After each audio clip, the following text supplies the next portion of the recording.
రాష్ట్రం అభివృద్ధి సంక్షేమం దిశగా పయనిస్తుంటే వైసీపీ మాత్రం నిందలు మోపుతూ అభివృద్ధికి ఆటంకాలు సృష్టిస్తోందని మంత్రి ఆనం రామనారాయణ రెడ్డి విమర్శించారు.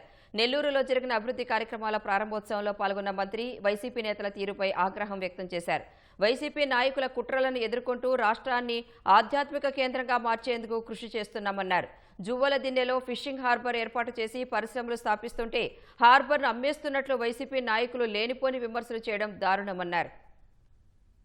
సంవత్సరాలు కాలేదు మేము అధికారంలోకి వచ్చి 21 మాసం పూర్తయి 22వ మాసంలోకి పోతూ ఉంటే మా మీద ఇప్పటికే దౌర్జన్యాలు, మేమేదో చేయలేదని మా మీద నిందలు, మేమేదో తప్పు చేస్తున్నామనేటువంటి అపనిందలు. కాబట్టి ఈనాడు ఇంత స్వేచ్ఛాయుత వాతావరణం వాళ్ళకి ఇచ్చాం కాబట్టే ఇవాళ కూటమి నాయకత్వాన్ని సరైన దారిలో సరైన విధానంలో ఎదుర్కోలేక కేవలం నిందలతో మమ్మల్ని అడ్డుకునే ప్రయత్నం చేస్తూ ఉన్నారు.